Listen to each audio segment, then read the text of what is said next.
This is Mick Foley. This is Harley Race. This is Shelton Benjamin. This is Mr. Wonderful Paul Orndorff. This is the Monster Abyss. And this is Daniel Bryan. This is JBL, and you're watching the MWF. Be there, live.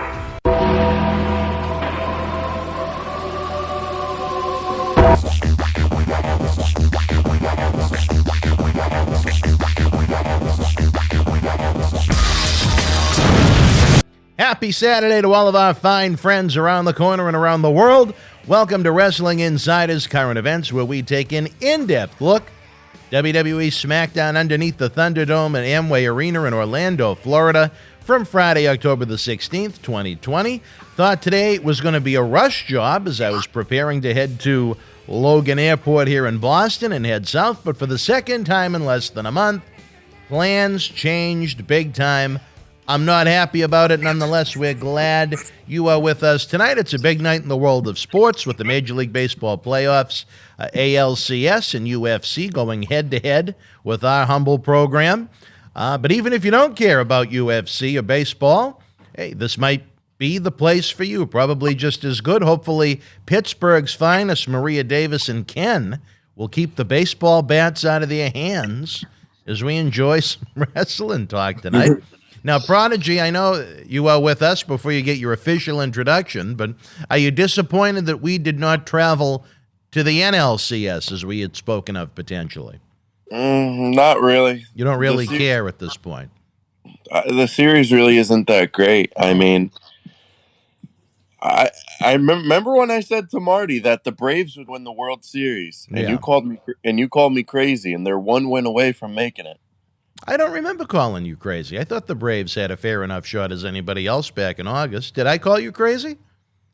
I remember you gave me almost a shocking look, but I'm always giving you a look, but that's all right. Yeah, but everyone kept calling me crazy for saying the Braves would win the World Series, and they're one win away, so we'll see. They're one win away from actually getting to the series. Let's not jump the shocks. Yeah, but still, please. They weren't even a favorite, and I even said it would be Rays and Braves in the World Series, and they might do it, but we'll see tonight. Well, I don't know who to root for, and you know me, I am a baseball fan. I have no real skin in the game, so to speak. I love Mookie, but I hate David Price, so that kind of makes me wishy-washy on the Dodgers. And, you know, I did like the Astros an awful lot before the cheating scandal came out. The Rays are almost an enemy of the Red Sox, but they're a small-market team, and I always like to see the small-market teams do good. Hotlanta, we got a lot of friends down in the Atlanta, Georgia area that I'd be happy for if they won. So I guess I'm just kind of interested to see who wins. It's kind of less stressful that way. Yeah. All right, well, let's continue with some cheap plugs, fans. The original version of our AEW Dynamite and WWE NXT program that we recorded Thursday afternoon actually went missing, which really pissed me off, as it's the first time we've ever had to tape the same episode twice. I ranted about some Boston wrestling happenings and business, and then later in the show, you guys missed Quincy Rastani going wild for the minute or two we gave him on the live microphone. As I continue efforts to bring the world a blockbuster 9th annual pallbearer Holiday Headlocks Toy Drive, on Thursday this week, as I noted on the missing episode, we had a great conversation with an 80s/90s era WWE-type legend we were going to surprise you with Hell in a Cell Sunday next weekend, but logistically we couldn't pull it off. I think we will be able to do it soon, as he's very interested in coming to meet all of you fine folks.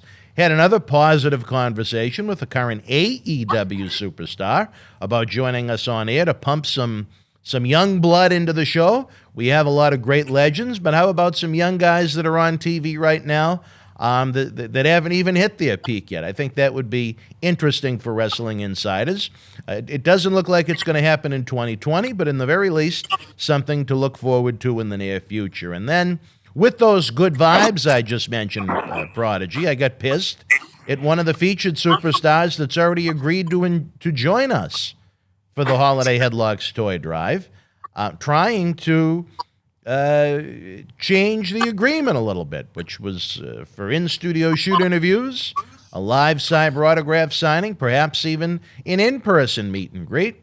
And then I get my balls broken on an agreement we already made. I don't like to play that game, folks. In 19 years of doing this, our agreements are our agreements, And when a talent, no matter who the superstar is, tries to change or break that agreement, Bruce Banner turns into the Incredible Hulk because you're wasting time and resources. I can turn into an animal in these instances, as a few of the past quote-unquote stars have learned in the past that tried to knife us in the back or double-cross us. Luckily, much like my notes for SmackDown, our agreements are meticulous, and not much could be said when I re-emailed the agreement to the individual in question. But the blood was needlessly boiling for a few minutes. So how was your day, ladies and gentlemen? With it being so early here, it is just a few minutes past 11. It was an early day at the studio.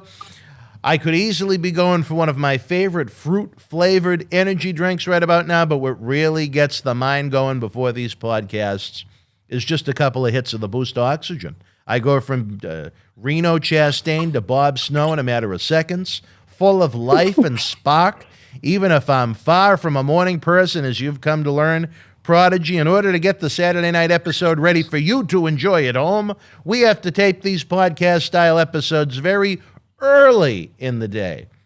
And let me tell you, while I've got an in with the fine folks at Boost Oxygen, you can give it a try, as it's available at fine retailers everywhere, as well as boostoxygen.com, one of your favorite websites, Prodigy. And whether you enjoyed SmackDown last night and want to create a little WWE mayhem of your own, or you feel like maybe you could do a better job than the creative team, the brand new WWE 2K Battlegrounds video game is available now. For complete information, head on over to www.2k.com/battlegrounds. Little Marty, our junior ambassador, Devon Brent, says it's the best WWE video game that's been released over the past couple of years, so we implore you to check it out. Don't forget, Prodigy, we have one of our biggest weeks in Boston Wrestling MWF video history this coming week, along with several days of our 10 a.m. YouTube flashback videos. This Tuesday night at 9 p.m., join myself and WWE Hall of Famer Mr. USA Tony Atlas for Wrestling Insiders at your house. It is a super-sized episode as Tony shoots on The Rock buying the XFL, Chris Jericho's Sturgis concerts, Gerald Briscoe and Mike Rotundo released from WWE, and more. If you missed last week's episode with Tony, where he shoots on his hatred of ECW legend New Jack, check it out in the archives tonight. It has certainly got a tremendous response from you great fans, and if it wasn't for you great fans, we would not have a show. Don't forget, Tony is with us every Tuesday at 9 p.m. with new episodes. We're looking at the computer right now, Prodigy, as the fans continue to pile in to our SmackDown review show. We would be hesitant not to mention the Thursday at 9 p.m. It's Wrestling Insiders Party with Marty, as Marty Jannetty continues his no-holds-barred look at the sex, drugs, and rock and roll scene of pro wrestling in the 80s and 90s. This coming week, Marty looks more in-depth at his WWF debut in the summer and fall of 1988, shooting on the Killer Bees, one-man gang morphing into Akeem, Donald Trump at early WrestleManias, and more. If you missed Marty's last few episodes discussing the 1990 plane ride from hell, as well as this most recent Thursday's very emotional episode where Marty discusses his concussion in CTE hallucinations, these are must-watch episodes, fans, and they are available in the archives now. As always, Marty is with us for brand new episodes Thursday nights at 9 p.m., and he's going to be joining us for 3 big days in the month of November, so batten down the hatches. Friday nights at 10 p.m., right after SmackDown, the father of the groom is back with us for Wrestling Insiders. Fabulous Fridays. I'm sure the piece was in peak condition for the wedding. John Cena Sr. will be shooting on former Democratic presidential candidate Andrew Yang. as well, I don't know why that's so funny to me, as well as the independent contractor versus employee debate going on right now with WWE superstars. Again, very interesting episode, if I do say so myself. On last night's episode with Johnny, he shot on Marty's Facebook Murder Confession, which is also available in the archives. As you come back from your Prodigy leaf peeping, next Saturday, October the 24th, we have a big night on tap. We're planning, for the very first time, a live Impact Wrestling Bound for Glory pay-per-view watch-along. The former TNA presents what is usually its biggest event of the year with a solid lineup.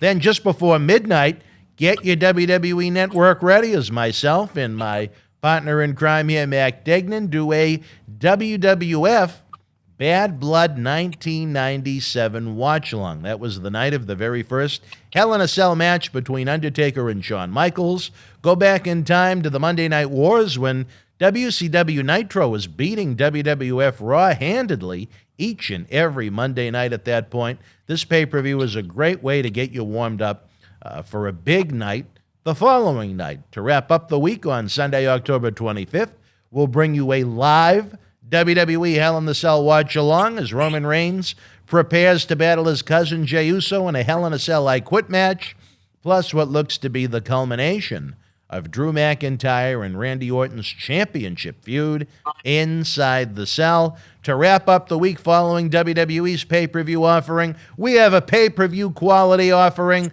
of Wrestling Insider Special Edition. It's part 2 of WWE Hall of Famer Brutus the Barber Beefcake, continuing his inside look at the year that was WWF in 1988. Fans, if you want us to keep pumping out content like that, we need your support. We're looking to hit 100 subscribers on the Patreon to help the cause each month, where we bring you early, ad-free access to all of our Wrestling Insiders in-studio shoot interview programs, along with the entire Studio Shoot Interview DVD library. We have a Patreon-exclusive episode with Marty Jannetty available as well, all while helping keep wrestling legends working for the price of a cup of coffee over at Starbucks at patreon.com/Boston Wrestling. And let me tell you something. When I left the house today, Prodigy, as I was preparing to head south, it was rather chilly this morning here in downtown Melrose, Massachusetts. I wouldn't call it freezing, but it was very cold. It is very cold today. I think I'm going to have to put my sweatpants on for the first time this year. Well, that's good for us to know, I guess. But, when you feel that cool weather, the holidays are coming, and it's never too early to start shopping in Boston. It seems like Quincy knew before us. Well, Quincy's been prepared for Christmas, I think, since July. He said he's ready to give the snowblower a test this week. Hopefully we'll have him with us on Thursday during the AEW NXT show to tell us how the snowblower startup attempt went. But again, before you interrupted my cheap plug, with the holidays coming up, it is never too early to start shopping in our eBay store. The link is in the comment section below. We have an awesome collection of rare autographed wrestling memorabilia for sale that also includes a video shout-out thank you from Mr. USA Tony Atlas on Wrestling Insiders as our thanks for you helping keep our shows on the air. If you watch the in-studio talk shows we do, many of the items that you see are for sale. And finally, Mr. Sweatpants over there, you know what? If you're going to put the sweatpants on, you're going to need something to wear as a top. We have a really cool WWE t-shirt bundle fundraiser going on right now at bostonwrestling.com/shirts.html. For the regular price of a t-shirt on WWEshop.com, you get not only the t-shirt, but you get a WWE cup, a mystery autograph photo, as well as an on-air shout-out from the Hall of Famer Tony Atlas thanking you. We've got brand new shirts of Bray Wyatt, The Undisputed Era, Roman Reigns, John Cena, Hulk Hogan, Macho Man Randy Savage, Stone Cold Steve Austin, The New Day, the NWO, and tons more. Help keep the show on the air and get yourself some new swag right now, folks. Let's bring in a man that never has a trick up his sleeve, but always in his socks. Southwestern Connecticut's own Mr. Matt Degnan. Prodigy, welcome to SmackDown. Good morning. Oh, man. That was a hellacious introduction. Yeah, I'm tired. And then I gotta do all my driving this next week. As you say, I'm doing my leaf peeping, but now is Nancy gonna just observe these leaves. She's not going to do any of the driving. No, I guess I'm going to do the one driving. In WFAN. No, we're going in her vehicle. Her car, but you do the driving. Yeah, and then right when we get back here on Saturday, I go right back up to MWF Studios. In downtown Melrose, Massachusetts, the zip code of Champion 02176. Where are you going to peep at these leaves? We're going to Cooperstown, and we're going to go to the Baseball Hall of Fame.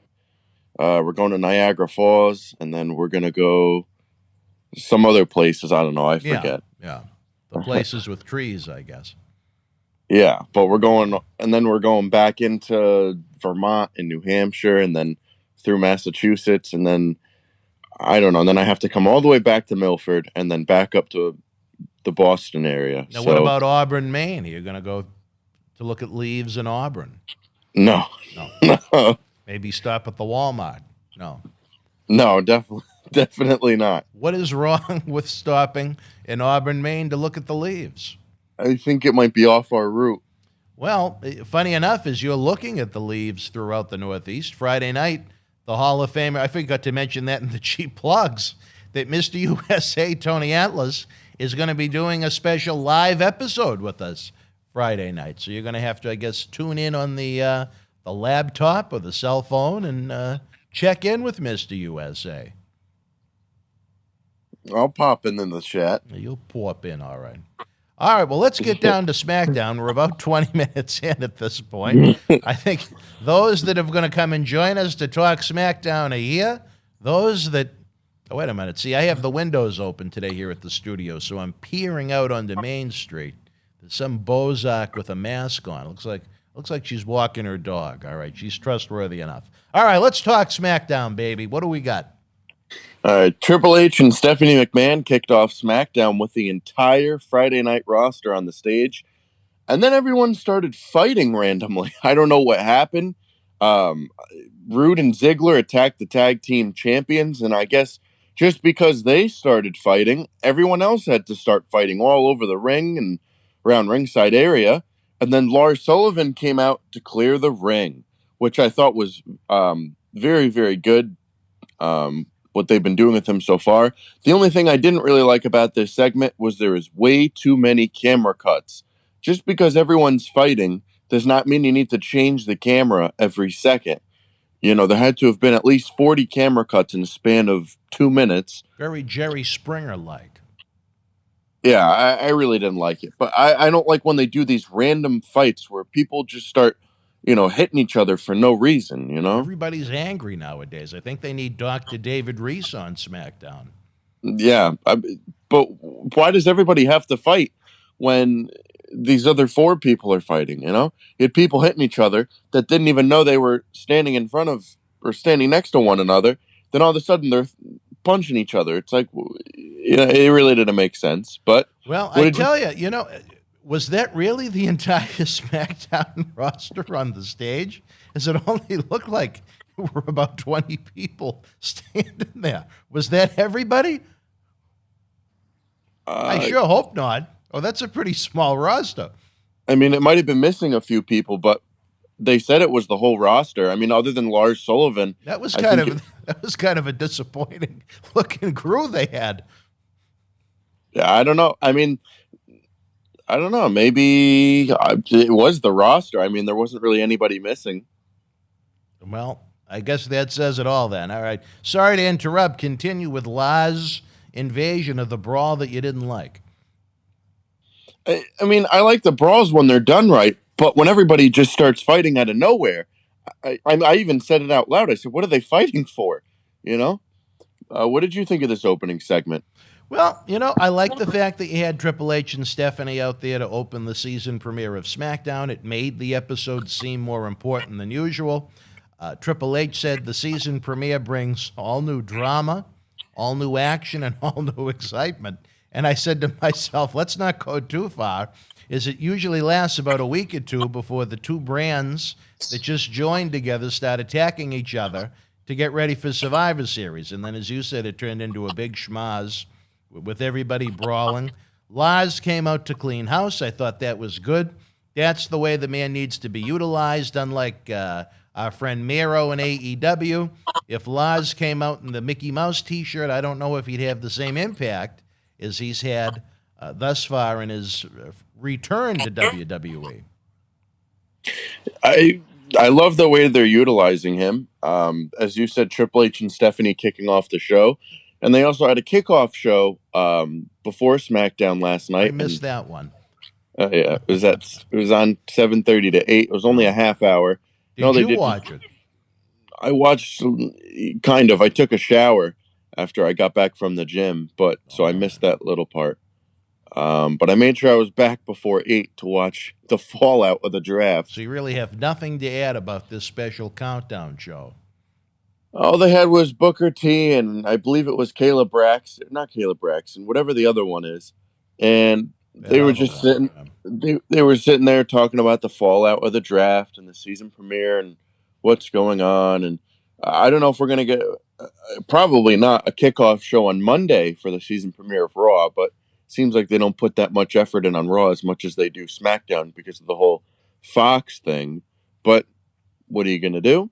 Can I move into the next match? The first match, the opening contest. Well, the second segment. All right.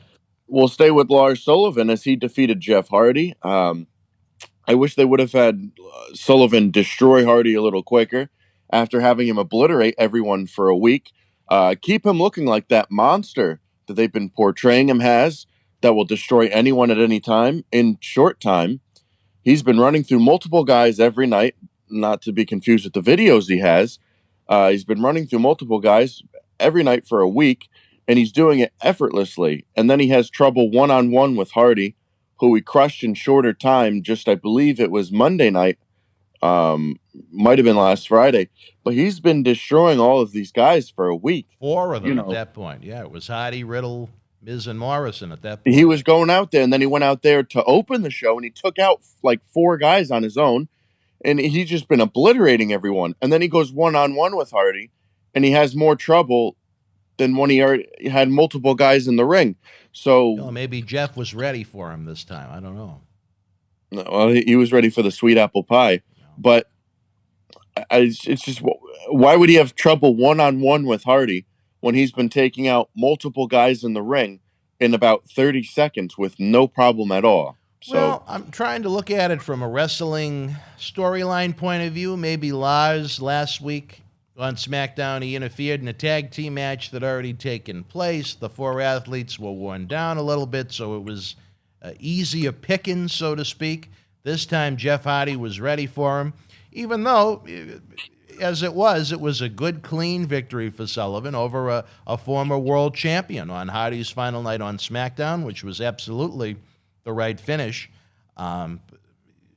What baffled my mind as I watched it, I said, can you imagine someone with common sense or logic trying to sell to a fan or the average person on the street that whoever the decision makers were on SmackDown would actually draft Bayley, the Street Profits, and Kevin Owens before Jeff Hardy with the draft picks? I mean, even Daniel Bryan is debatable if you'd take Daniel Bryan over Jeff Hardy, but I found that kind of sad and comical all at the same time. But it was a good victory for Lars over the former world champion, future Hall of Famer Jeff Hardy.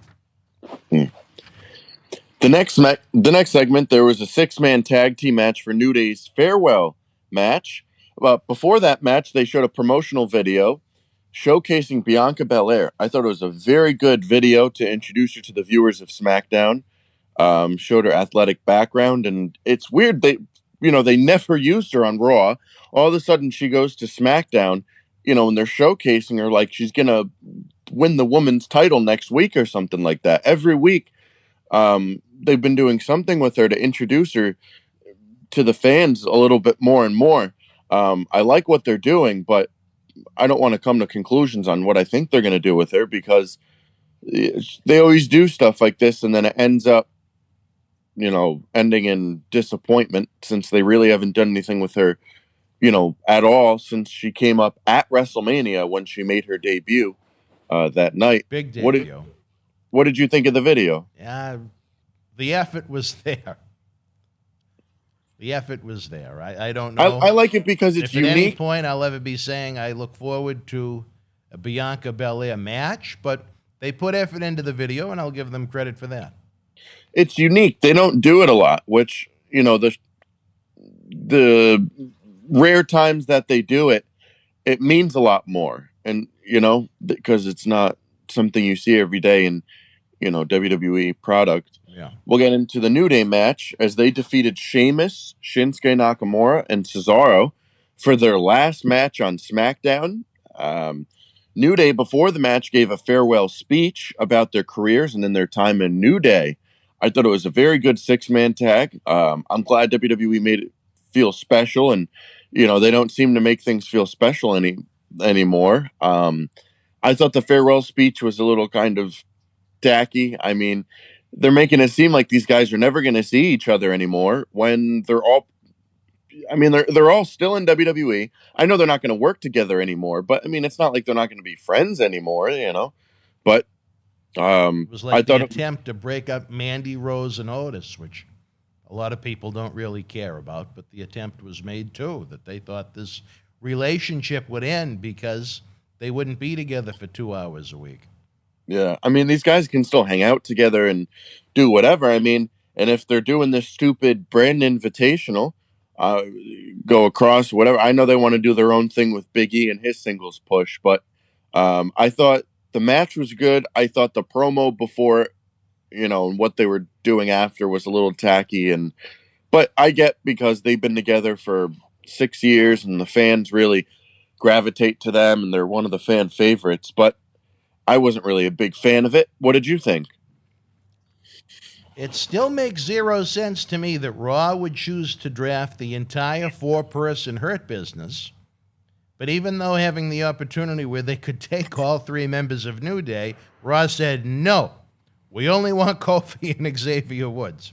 To me, that's complete and utter stupidity and an insult to the fans' intelligence. Like you said, the promo before the match, it felt very fake and forced with New Day. It didn't feel all that sincere or sad. As far as the match itself, with New Day getting the win over Nakamura, Cesaro, and Sheamus, you have Sheamus take the pin, as it's his last night before he goes to Raw. Right guy to take the pin right there. They push that big things could be in store for Big E is the singles, and I have to say this. I like the human being very much. And Kofi Kingston is one of the great athletes in WWE history. But you can't deny that his title run was a complete and utter failure in every definition of the term when you look at the business metrics from last year. And let me tell you, Big E is no Kofi Kingston. I'd love to be wrong and have Big E find great success as a single, but I certainly do not see that happening. Yeah. The next segment, Daniel Bryan returns to SmackDown, but this time in the Thunderdome. Believe it or not, there was actually an interruption in this segment, this time from Seth Rollins. And then, believe it or not, they actually brawled. Typical WWE to have it. I don't know why they can't have someone go out to the ring, talk, cut a promo, do something without an interruption. Every single time someone goes out to the ring, someone interrupts, and then they end up fighting or making a match or anything involved with some physical type of conflict. And why can't someone just go out there and cut a promo and just go to commercial after or go to something else in the back after? Everything ends in some type of confrontation. Then, believe it or not, Rey Mysterio and Dominic came out to attack Seth Rollins, but then Buddy Murphy comes out to help his pal Seth Rollins, but then attacks him instead. Murphy goes to shake Rey and Dom's hands, but they walk away. There's way too much going on in this segment, and I'm really not interested in this feud continuing at all. I know Fox liked this segment, and they wanted it over on their show, and whatever they thought was good about it, but I really don't care about Rollins and Murphy and Rey Mysterio and Dominic. It's as you always say, it's uninteresting, but why ruin Daniel Bryan's return? They've been building it up for days, and then you just shit on it by the Rollins and Murphy and the Mysterios, and you basically forget all about that Daniel Bryan was in there by himself talking about his return, and then all of this bullshit happens, and you're kind of just like, oh, It's like a gold bar in a pile of shit. What did you think about this segment? Yeah, it was just too much. I mean, I think Rollins is now feuding with half of SmackDown. Yeah, I mean, it's just they always do this. They have one person come out and talk, another person comes out, another person comes out, another person comes out. I thought we were going to see we'll probably see a tag match or a 6-man tag match or something next week. I don't know what they're going to do, but Seth somehow he's gonna need to ring Paul Ellering to see if he can maybe find the Authors of Pain to bring back. I don't know. Somehow, some help. The man needs some help. Somehow they're gonna throw Daniel Bryan into this, and maybe Daniel Bryan will align with Seth Rollins and help him. I don't know, but I really don't care about this. It's been going on since like March, April, around the beginning of springtime, and it's just I really don't think anybody cares. I mean, if someone does, please tell me why. But I could care less. Any other thoughts on Seth Rollins in this? You know, if it was Seth Rollins, I think I'd find it more interesting. But this, I guess, the Friday Night Messiah version of Seth is just so unappealing. It's so forced. It's so boring. It's so scripted. It's so uninteresting. I know Seth took offense to a comment we had on our Twitter about it, but it was just an honest opinion about the character, not about the human being. I have nothing against him as a human being. I had about as much interest in this as I did the little vignette that aired before the Seth Rollins, Daniel Bryan in-ring segment that you failed to mention, which was the big teased feud between Otis and Sami Zayn. Oh, when he pushed him to the ground. I can't imagine that any human being on the planet is eager to see Otis and Sami Zayn. But I could be wrong. I don't know. Another feud that's just not believable. What, Otis and Sami Zayn? You have Otis, who's about, I don't know how much he weighs. I would say at least 350, 325. I don't know. I'm not good with weight. And then you have Sami Zayn, who looks like he's barely 200 pounds. And you're going to have these guys go head to head. If they give Sami Zayn that briefcase, this is just, from bad to worse. Yeah, very, very bad. And I'm going to go back to what Stephanie said about Sami Zayn when she said, Sami Zayn, watch your back. Otis is behind you. Why would Otis cash in on the Intercontinental Champion? That even the boss's daughter thinks the Money in the Bank briefcase can be used on the Intercontinental Champion. Maybe they're changing rules on the fly. You know what? Has it ever been stated that it has to be for the World Championship? That the Money in the Bank winner has to cash in for? On the contract, it says the World Heavyweight Championship. Oh, all right. Okay.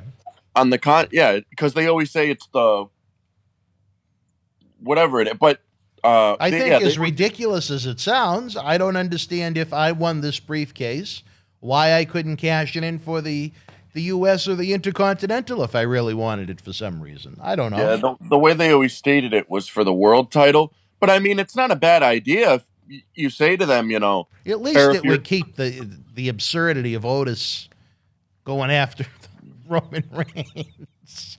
Yeah. I mean, come on. Or the best way to do it, have him cash in on Roman Reigns. Have him lose it. And have just Roman Reigns spear the shit out of him and 1, 2, 3. On because Otis. Yeah, just have Otis cash in after Hell in a Cell. Have Roman look just almost like he's down and out. Have Otis cash it in. Have Reigns pop up. Spear him. 1, 2, 3. End the night and end that whole storyline. And that's how I would do it. And you know what you do after that? Forget about it. But I just can't see him cashing in on, even if he went to Raw, Drew McIntyre, Randy Orton. You really think this monstrosity of a man, Otis, I get he used to be a wrestler and whatever he did. It's just, if he wasn't a comedy gimmick and they made him more serious, maybe, but still, I can't believe it. Even when he got that briefcase back in May, I knew they've really done a lot to build him up since then. Yeah, I knew nothing good was going to come out of it, but gimme. We'll go into the next match that I don't want to say I'm disappointed because it's classic WWE. Street Profits versus Dolph Ziggler and Robert Roode ended in disqualification, so the Street Profits retained the SmackDown tag titles. Your friend was officiating this match. John Candy. Yeah. Of course, they end a match that they haven't done yet in disqualification, and the matches we see weekly have screwy finishes all the time. So, it's a match that they've never done before, something that they were supposed to do on Raw before they did the shakeup or whatever. 3 minutes into the match of something we haven't seen before and actually want to see ends abruptly. I get they want these storylines to go long, but when you play with the fans like this, it makes them want to see it less, and the viewership reflects that. It's just, week to week, it's stuff we've seen again and again and again and again. And a match that, Roode and Ziggler had a good match on Monday Night Raw, so I was actually looking forward to this, and Street Profits are a good tag team, so I was like, you know what? This is actually going to be pretty good. And it ends 3 minutes in on a disqualification. And I said, you know what? Why did I have any hope at all? Throw it out the window. Another thing that I was thinking about, why would Roode and Ziggler get a title shot after they just lost another title shot against New Day on Monday night? What warranted another tag title match in the same week after they just lost one clean Monday night? Well, I think the problem is there's 3 tag teams on SmackDown. Yeah, but so you got a pretty good odds.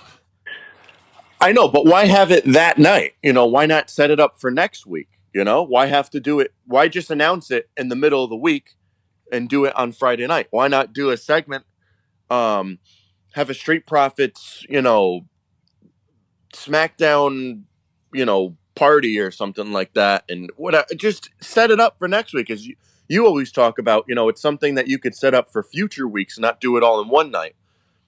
So this is one of those things that you could have just set up for in the future. Maybe I bet they're going to have a rematch at Hell in a Cell the way this match went. 3 minutes in at disqualification. So these two teams I could see facing each other in a few weeks. Well, I hate count out and disqualification finishes in general, but you know what? It's just the problem is, off the top of my head, I can think of 3 tag teams on SmackDown, unless you count the Mysterios. They have to try and come up with ways to keep these tag team feuds going. I know you hate when it turns into, when they do the singles route with them. We just say Montez Ford versus Roode one week, Angelo Dawkins versus Ziggler the next week, then Angelo Dawkins versus Roode, then Montez Ford versus Ziggler, and so on. Is it ideal? No. Should it be a division that has 8 to 10 tag teams? Yes, but WWE doesn't want to spend the money. Look at all the tag teams that they got rid of, which was very depressing, in my opinion, for the tag team division. So you're left with what it's left with. I was shocked that Montez Ford was only able to do his big dive only once during the show opening brawl. I don't think he had a chance to do it during this tag team title match. His big flip where he screams, then gets back in the ring and shakes the ropes like the Ultimate Warrior. Or Batista. Or Big Dave Batista. That's not the DB that Maria Davis is thinking about, though. No. The next segment, SmackDown Women's Champion Bayley and Sasha Banks had their contract signing for their Hell in a Cell match at the Hell in a Cell pay-per-view for the SmackDown Women's title. I really liked Sasha Banks' promo during this segment. It felt real. It didn't feel... She was like Steve Austin in 97. It was a good promo from from what we're used to, especially Bayley's promos. I guess, yeah. For Bayley, her promos are just awful and they feel scripted. Sasha's promo actually felt somewhat real, and I liked it to some extent. Bailey never signed the contract, though, which is somewhat interesting to go to a contract signing and not even sign the contract. I'm glad this contract signing didn't end in some kind of physical altercation like the rest of them do, because every time we have to sign a contract, we got to have some type of table flip or someone gets hit with a chair. And I love when they have the moderator in the ring for 2 seconds and then he runs out of the ring once shit starts to hit the fan. But like I said before, every single time someone goes out to the ring to talk, someone comes out and interrupts them and they start fighting or whatever. I'm glad when they go the route of you don't have to get physical every time, you don't have to have someone interrupt or whatever. So I'm glad it didn't end in some kind of fisticuffs. What did you think of this contract signing? Well, I was waiting for it to end. Bailey came out with her chair like she was trying to resurrect the spirit of Balls Mahoney in ECW. You had non-general manager Adam Pearce hosting this segment, which just felt like more of the same between the two. To see them in Hell in the Cell, that doesn't interest me in the least. As I've noted, it's a match that should be built around violence, and there will be little of it, even if we do see some of those Bailey-Mahoney chair shots. Bailey didn't sign the contract, and I don't think anyone really cared, was my note. The main event, Roman Reigns defeated Braun Strowman to retain the WWE Universal title, which I'm sure no one is shocked about. I knew this match would not get a half hour once they had Strowman come out. I looked at the clock when Strowman was coming out. It was like 9:30, and I go, there's no way they're giving this match a half hour. It was pretty early when he came out. I noticed that, too. Yeah, and then it started like 10, 15 minutes later. They had, by the time Strowman came out to the time the bell rang, it was much later. They never give main events good time anymore. They're all rushed and get little to no time. You'd think their big Universal title match, which is barely defended on WWE TV, would get more time, but I figured they wouldn't because they never do. I loved Roman Reigns using the guillotine to finish off Braun. It seemed somewhat real. I wish there were more submissions in WWE. They don't do them as much anymore, especially something like the guillotine when you have someone like Roman Reigns who's coming off as a badass and he choked the big man out and made him tap. I thought that was very good. After the match, Jey Uso came out to confront Reigns. As they locked eyes, Roman Reigns speared Strowman one more time for Jey Uso to see in person a message to him.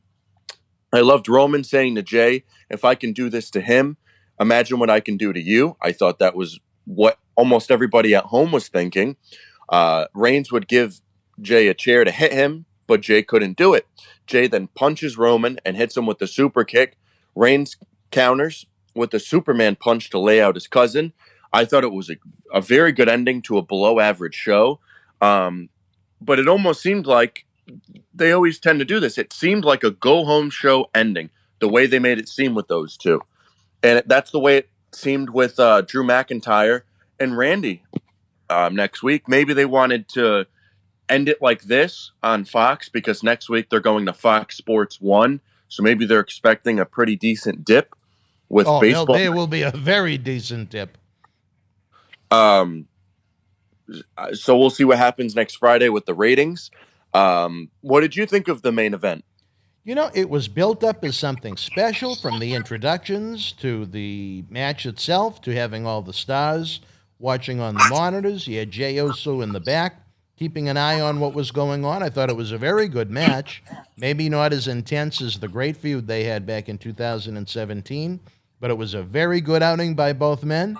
The post-match angle with Uso and Roman to build up the pay-per-view Hell in a Cell title match was even better, with Jey Uso showing some balls when he went to town on Roman with the chair, but still having the tribal chief leave, the challenger laying at the end as the show went off the air. I thought it was a really great main event segment overall. It was a great half hour to end the show, in my opinion. It made me, again, want to see that match more as opposed to what we had on Raw, which was me just rolling my eyes at the 15 interactions that Orton and Drew McIntyre had. I thought the SmackDown's version was much, much better done. Everyone that got pinned or submitted tonight, I think, is on Raw. Sheamus got pinned. Strowman got choked out. and I believe Jeff Hardy is on Raw, Yeah, and he he got pinned. So everybody that lost on SmackDown was on Raw, which is, I just thought about that now. But this was a very good ending to a show that was not that good. Up until the main event, nothing was really watchable, in my opinion. I mean, there was good in-ring wrestling in the six-man tag, but other than that, there's really nothing that made me, want to stay on Fox. So I gave SmackDown a 5 out of 10. Wow. All right. Well, a little different this week. Usually we're kind of close, but not much to nitpick. Viewers know that I've long since had enough of Seth Rollins as the Monday Night Messiah when he has so much to offer just as Seth Rollins. The Street Profits come across as a one-trick pony the majority of the time, and I look forward to the day when WWE is free of Bayley and Sasha Banks. But on the positive side of things, Triple H and Stephanie made the show feel important. It gave it a little bit more credibility. Lars continues his monster push with a clean win over Jeff Hardy. He had a nice farewell in a solid six-man tag with New Day. And again, a great main event segment that went about a half an hour. I almost had to flip the coin on this one as I was close, but I actually gave this one 8 out of 10. That I didn't. Really? I gave NXT a 7 the other night, but I felt like the last half hour of SmackDown was building to something important on one of the bigger events of 2020, and I don't think there was anything on NXT that matched that. I thought it was a very nice night for WWE overall, and I hope it translates in the ratings. Again, I'm very interested to see what all of our great friends at home think, whether it be Slick Rick, whether it be Maria Davis, whether it be Tina, whether it be Ken, whether it be one of the many Kevins, whether it be Will Cortez, Larson, a big ant from Thunder Valley, and all of our great friends from coast to coast, border to border. I give it an 8 out of 10. The way I look at it is if you take out that main event segment, there's really nothing. And, the opening segment was all over the place. Lars and Jeff Hardy, really nothing there of substance other than Lars destroying him, I guess you could say. The six-man tag was good, a little cheesy, though. The Daniel Bryan promo, that was just all over the place for me. The Street Profits match ended in 3 minutes, so there really wasn't anything there. And then just a Bayley and Sasha Banks contract signing, which was all right. And then a good main event. So everything before it was kind of average. And the main event was really what made it a 5 for me. Everything before it, I had about a 4. So, I mean, I don't know. There's nothing else that made me want to watch the show. But we'll go into the viewership now. All right. Do you want to guess it? Oh, let's see. Trying to think of what was on TV last night. I'm going to give SmackDown. I can give you the number from last week if you want. Wasn't last week just under a 2-1? Just under, yeah. I'll go right around, give or take 2 this week. Just under 2. It was actually 100,000 exactly less from last week. 1,987,000. Last week it was 2,087,000. So 100,000 less on the dot.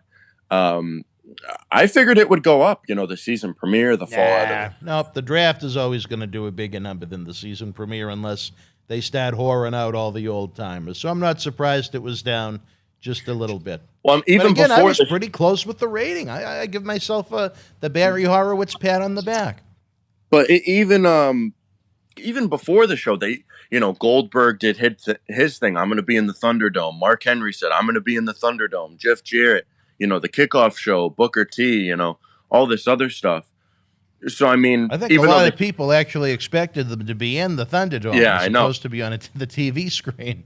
I mean, even when they announced Stone Cold, I'm like, he's going to be via satellite or some bullshit like that.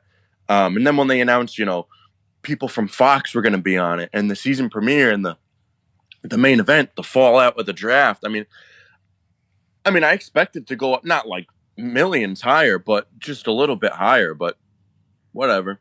I thought overall, just an average show. I think the main event really saved the previous 75% of the show. But I guess we go to next week. I don't think they announced much for next week, though. So I have nothing coming out of the show that I could announce for next week. But I'm sure they're going to set up Profits and Ziggler and Rude for Hell in a Cell. I'm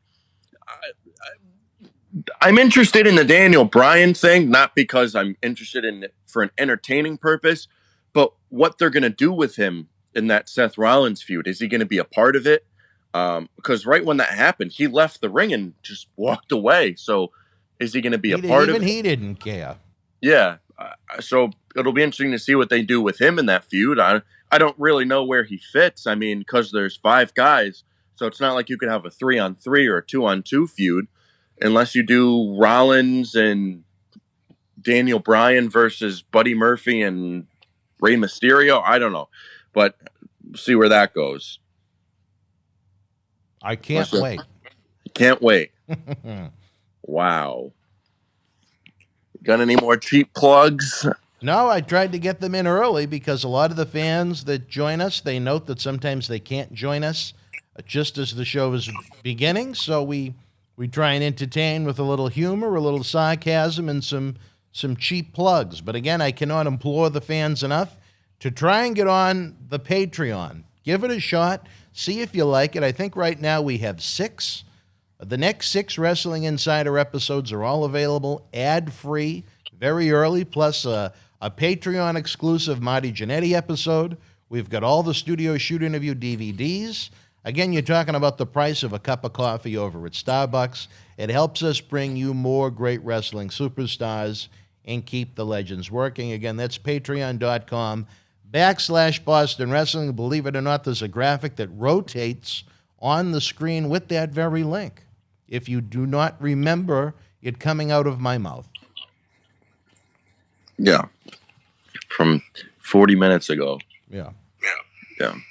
Well, I can't wait for my little vacation as I sit here. So what is the game plan for Monday Night Raw? On Tuesday, you will not do a review. Yeah, it probably won't fit with all the driving I'm doing, and I don't even know where I'm going to be. A lot of driving going on. Yeah. Well, maybe I'll do it myself then.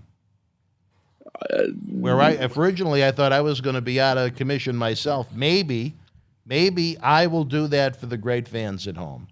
Do it with Quincy. Quincy won't be here for that. Oh, okay. Do the Thursday one with them. Oh, that's right. You won't be around for the AEW or NXT one either. And SmackDown. Well, you know what? Maybe next week we could do a podcast version of it with our watch-along wingman, Dave Carter. Maybe that could mix it up a little bit. I didn't give that a thought. At least so there's 2 voices instead of just mine. You know what I mean? Yeah. Well, I don't want to commit to anything. Yeah. You know, don't yawn or anything. I don't want to bore you, but I just woke up. I'm tired. Right. Now I got to go to the gym. All right, you got to go hanging and banging. All right, well, Prodigy, it was another interesting week of SmackDown on Fox. We have an even bigger week here in the world of Boston Wrestling. MWF fans, please stay up to date with all of the social media outlets we have. I know Matt is planning on doing much more with the Instagram in the coming weeks, but that remains to be seen. Again, this week alone, brand new episodes with Tony Atlas, Marty Jannetty, John Cena Sr., Brutus the Barber Beefcake. We're going to have 2 pay-per-view live watch-alongs, a classic watch-along, Tony Atlas live in the studio Friday night. I mean, it's going to be out of control. It's going to be off the rails. Off the rails. All right, wrestling fans, so I can go edit this for my friend, amigo, partner in crime, Prodigy Matt Degnan. I'm Dan Mirade. Until we speak again, folks, you and yours be well. Good night.